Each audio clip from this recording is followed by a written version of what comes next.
All right, so we're going to jump into a topic that I think is one of interest to most everybody, which is dry mouth. And it is my pleasure to introduce our first afternoon speaker, which is Dr. Kristen Kramer. And she is going to talk about how and when dry mouth becomes a problem for many of our survivors. Dr. Kramer completed her residency at Oregon Health Science University and is currently a head neck surgical fellow here at Stanford and will be joining the faculty at Minnesota in the summertime. I'm not sure exactly when, but I know that all of you will be really interested in hearing what she has to say about dry mouth. So thank you so much again for being here.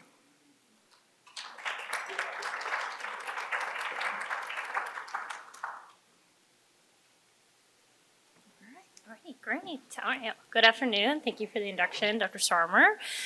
So we'll get started in talking about dry mouth. So normally, without any treatment for head and neck cancer, you have quite the complex salivary gland system. You have 6 major salivary glands, 2 on the side of your cheeks, 2 under your jaw, and then 2 under your tongue. And that makes most of your saliva. But you also have hundreds of what we call minor salivary glands throughout your mouth and your throat.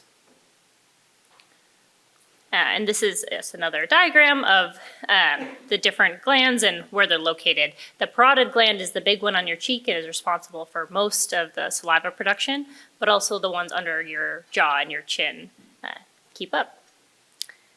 So 95% of your saliva is made by these major salivary glands, and you make about 1 to 2 liters per day, which is quite a lot. And I think a lot of people in this room can understand that when your swallowing is disrupted, you really realize how much saliva you're making.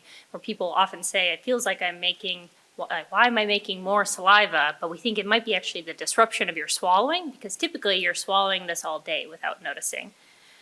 And your saliva actually consists mostly of water, but is very important in how you eat, how you voice, and swallow, obviously. But when folks have head and neck cancers, obviously, we go through treatment and our treatment has side effects. So specifically for your salivary gland system, most affected by surgery, and radiation is really, we think, the key driver in the dysfunction of your salivary glands. But surgery certainly has a role. Don't want to come up here as a surgeon and say it's all radiation, but But it really is mostly the radiation. Certainly, if we took about all of your salivary glands, sure, we'll blame the surgeons for that one, but we have plenty of things that we contribute to as well. It's dry mouth after radiation for head and neck cancer is extremely common.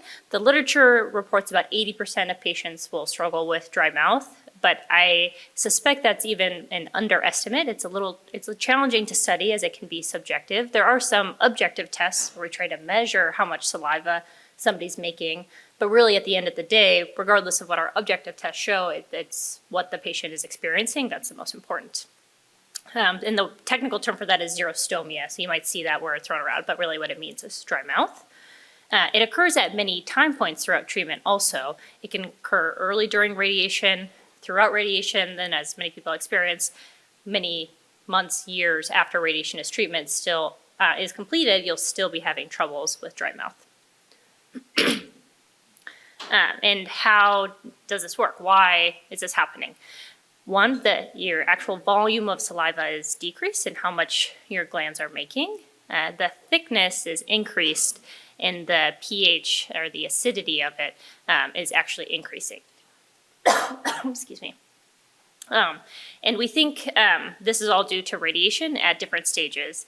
It's surprising to an extent because the salivary gland cell turnover is pretty slow. So people at first were surprised at why are patients having so much trouble with their salivary glands because of radiation, and they can have trouble right away during radiation, not necessarily long term.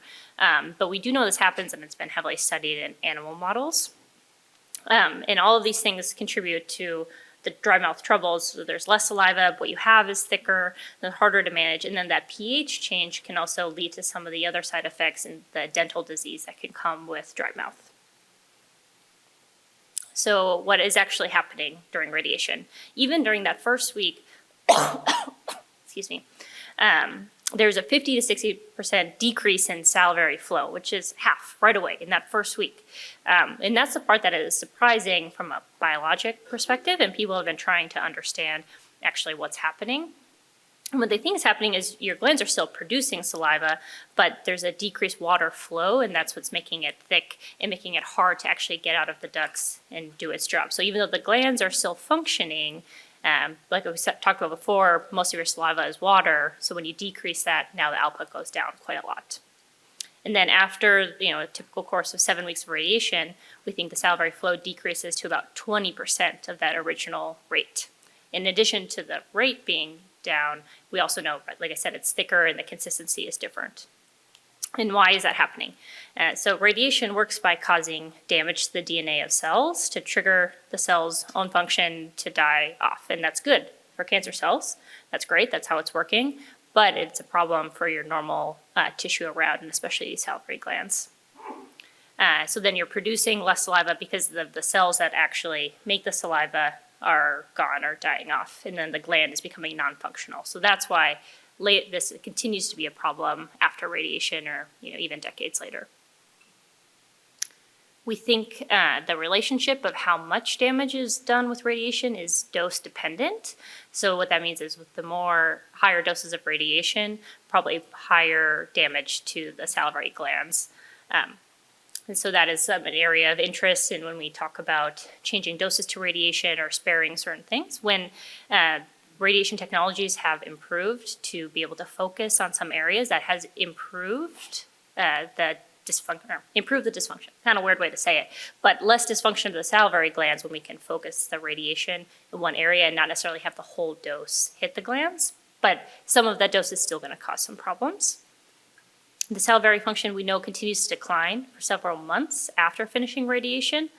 And there probably is some element of recovery in that first year and a half, but not near towards the pre-treatment function. And then the later effects that people are probably familiar with, but of xerostomia or this dry mouth, is that, increasing the difficulty of swallowing and chewing. The rate of dental disease can go up because we know the saliva is actually protective. And so now when we're changing the pH balance of your saliva, that can allow for bacteria to get out of hand and cause worse dental disease, pain in folks' mouth, and changes in taste, we think is all contributing. Kind of a whirlwind view, but so we know this is a problem and it's continuing. Obviously, I think there's more interesting talk coming after mine about what we can do about it to treat it in this moment. But I think this is also a big focus when we think about our cancer guidelines and how we treat these diseases. Is some of these diseases we can treat really well, but is there any way we can modify our treatments to still achieve the same cancer cure rates, but decrease some of these effects that we know come along with our treatments that can be quite toxic? Sorry. That is what I have, but I'm happy to take any questions.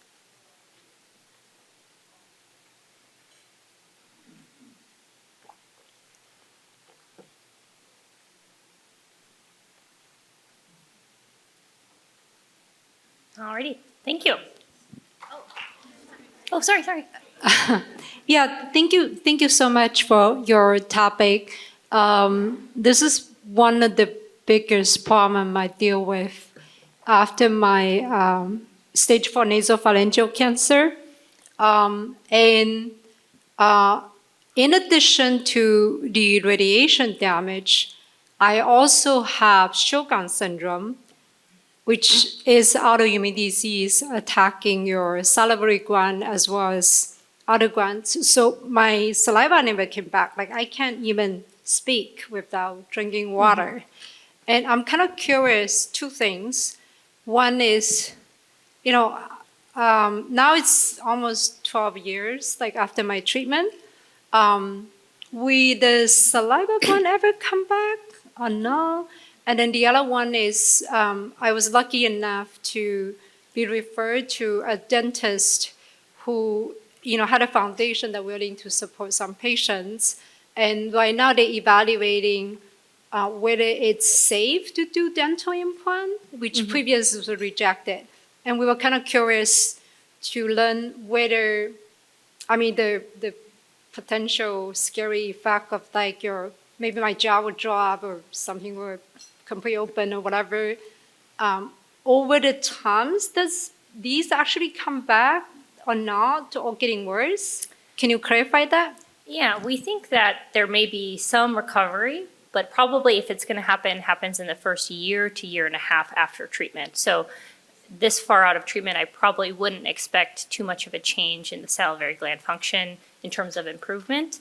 There could be continued challenges or even worsening in the salivary gland function, but this many years out is probably the new normal baseline.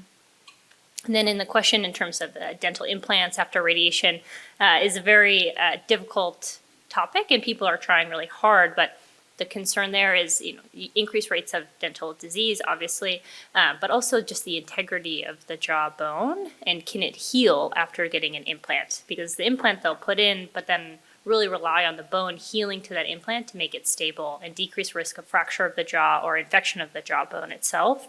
And that is what we worry about. So that is kind of a case-by-case basis, and I'm glad there are our dental colleagues that specialize in this, and sometimes it is possible, but that's why we have the caution. Yeah, regarding pH, I think your previous slide said something about decrease in pH value. I don't know what the normal pH value. Is it neutral? And if it is decreased, is there anything that can be done to kind of restore it to its a more normal baseline?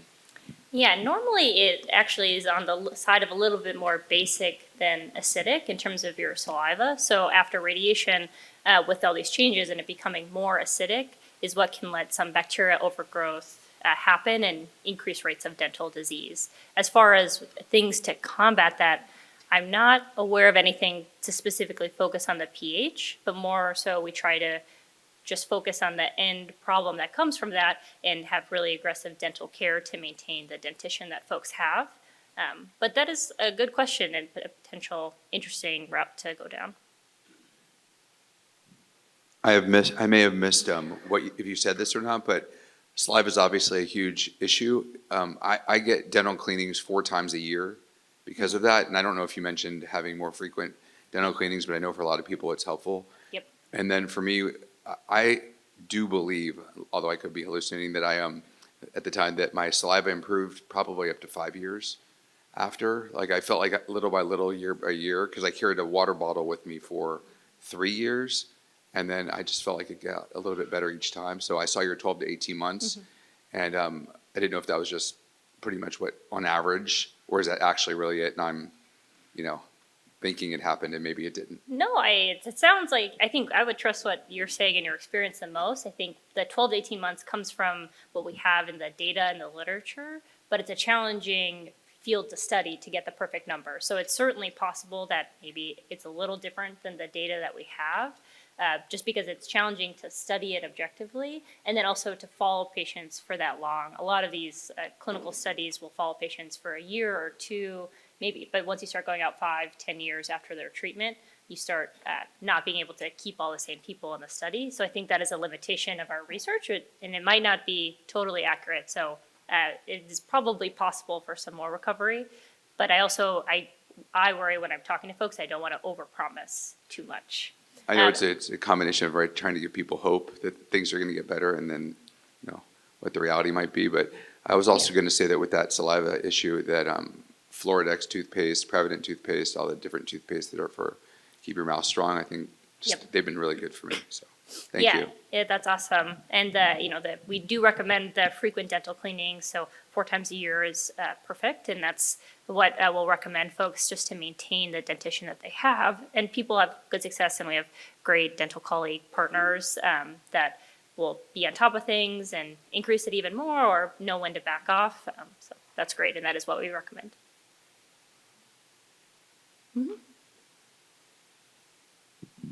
Thank you. Is there a specific reason why one suffering from dry mouth would have extra sensitivity to spiciness or peppermint, or is that more of a personal kind of variable? Probably. I don't, that I think is that within the range of, your salivary function and your taste function, we know is disrupted. So when sometimes people can have taste that change and be more sensitive to some things or less sensitive to some things is kind of within the realm. And sometimes when we have some recovery, nerves can get a little confused and might be oversensitive to things. So that sounds reasonable to me. Is it well studied exactly? Probably not, but I think within the realm of reasonable possible.